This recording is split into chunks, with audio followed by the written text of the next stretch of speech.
Bonjour à tous. Nous connaissons tous des centaines de projets inhabituels et audacieux de routes, de ponts, de tunnels et d'aqueducs. Par exemple, la voie ferroviaire passant sous la Manche a autrefois fait sensation. Un tunnel de 51 km dont 39 km se trouvent au fond de la mer. Mais ce que la Norvège est en train de construire semble incroyable. 1121 km de route dont une partie sera sous-marine. Quelle technologie permettra de construire cette nouvelle merveille du monde et pourquoi les Norvégiens sont-ils prêts à dépenser 47 milliards de dollars pour ce projet? Ces magnifiques montagnes de glace et ces superbes fjords ont rendu la côte norvégienne célèbre dans le monde entier. Mais cette beauté complique la vie des automobilistes locaux, car le temps en Norvège est imprévisible. Les vents glacés, les montagnes, la neige et la glace rendent les déplacements dans le pays très difficiles. Pour aller de Kristiansand à Trondheim, par exemple, un conducteur doit parcourir près de 1300 km de routes dangereuses, utiliser 7 ferries et y consacrer plus d'une journée, car sa vitesse moyenne ne dépassera pas 45 km/h. Et comme les Norvégiens considèrent leur nature et leurs fabuleux paysages comme sacrés, il a été décidé de construire une route sous-marine pour éviter d'abîmer le paysage et de modifier l'écosystème. Mais des recherches sont nécessaires pour ce futur semblable.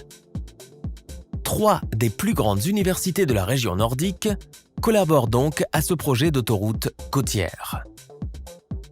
L'Université norvégienne des sciences et de technologie, l'Université de Stavanger et l'Université de technologie Chalmers. Plus d'une cinquantaine de doctorants travaillent sur différents problèmes d'ingénierie. Il existe de nombreuses routes transcontinentales dans le monde, mais le projet norvégien a attiré l'attention du monde entier parce qu'une grande partie de la route passe sous les eaux des fjords. En juin 2017, le plan de construction a été approuvé lors de sa présentation et a été inclus dans le plan national de transport. L'itinéraire passe par 6 comtés et les villes de Stavanger, Bergen, Ålesund et Molde. Ce projet permettra de réduire la durée du voyage de moitié et le trajet sera raccourci de près de 170 km grâce au remplacement des ferries par des ponts et des tunnels, ainsi qu'à la modernisation de plusieurs tronçons routiers. Le projet est d'autant plus pertinent que 60% des exportations norvégiennes sont produites sur la côte ouest. Un système de transport efficace et prévisible sera donc très bénéfique pour l'économie nationale.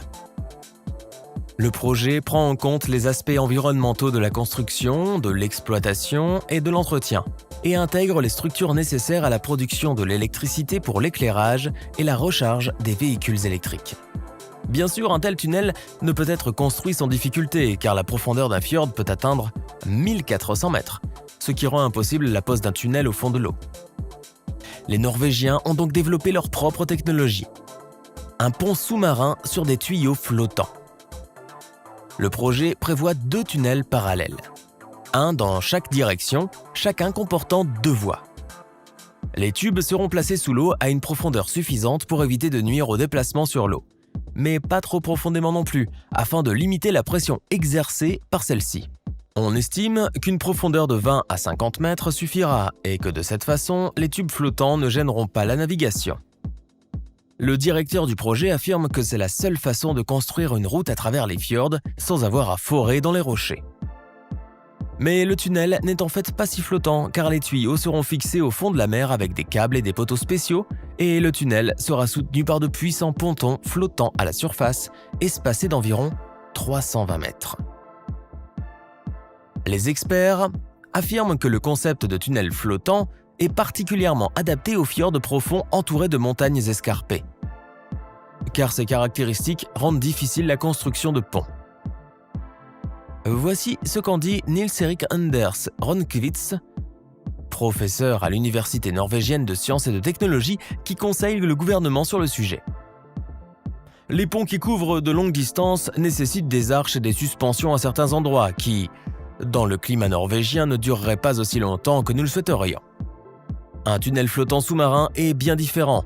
S'il est bien conçu et que vous équilibrez adéquatement le poids de la structure et sa flottabilité, il pourra durer presque éternellement. La sûreté et la sécurité du tunnel seront d'un niveau très élevé. Tous les 250 mètres, les conduites parallèles seront reliées par des passages de secours. et des téléphones et des caméras de surveillance seront placés à 500 mètres les uns des autres. Au cours des essais, les ingénieurs ont installé des tuyaux avec un sous-marin et ils ont effectué une série d'explosions à l'intérieur du tuyau, allant même jusqu'à prévoir le naufrage d'un navire qui pourrait heurter la structure lors de son dernier voyage vers le fond.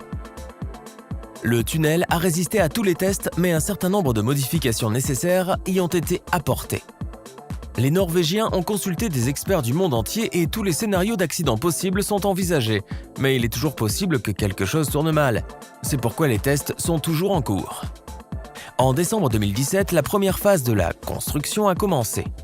Il s'agit d'un tunnel de 30 km longeant le fond d'un fjord à une profondeur de 392 mètres, ce qui en fait le plus profond du monde. Selon les responsables du réseau national de transport norvégien, si tout va bien, l'ensemble du projet d'une longueur totale de 1121 km sera mis en service d'ici 2050. La Norvège sera le premier pays, mais probablement pas le dernier, à utiliser des routes sous-marines de ce type, car l'Italie et la Chine développent également des concepts similaires. Quant à la vieille route, elle restera en place pour ceux qui ne sont pas pressés et qui veulent admirer les fabuleux fjords et légendaires montagnes scandinaves. Les autorités féroïennes, contrairement à leurs homologues norvégiens, ont choisi la voie classique, car ici la profondeur leur permettait de creuser un tunnel sous le fond de la mer. Sa particularité est qu'il se compose de 3 parties réunies par le premier rond-point sous-marin du monde. Selon les autorités, le nouvel échangeur permettra de réduire le temps de trajet entre la capitale, Tórshavn, et Runavik de 1h14 à seulement 16 minutes. Ainsi, au moyen de ce tunnel sous l'eau, ils relieront 2 îles de l'archipel. Toutes les îles, sauf une, sont habitées, et la connectivité entre elles est essentielle au développement de l'économie du pays. La construction du tunnel a commencé en 2017 et le coût du projet est de 162 millions de dollars. L'ouverture du tunnel et de l'échangeur est prévue pour le début de 2021. Soulignons que le point le plus bas du tunnel est situé à une profondeur de 187 mètres, la pente la plus forte n'excédant pas 5%. Avant l'ouverture du tunnel, un certain nombre de tests de durabilité seront effectués sur la structure. La sécurité et la conception du tunnel ont également été prises au sérieux. Le rond-point au milieu du tunnel a été décoré d'une immense installation artistique combinant sculpture et effets de lumière. L'auteur de cette œuvre d'art de 80 mètres de long est le célèbre artiste féroïen Thrandur Patterson. Les autorités espèrent également un afflux supplémentaire de touristes. Il est à noter que le passage dans le nouveau tunnel sera payant. Ainsi, les propriétaires de voitures devront payer environ 12 € pour le parcourir dans un sens. Bien sûr, les projets de grande envergure de ce type sont très coûteux pour les populations, mais il est clair pour tous qu'ils seront nécessaires. C'est tout pour aujourd'hui.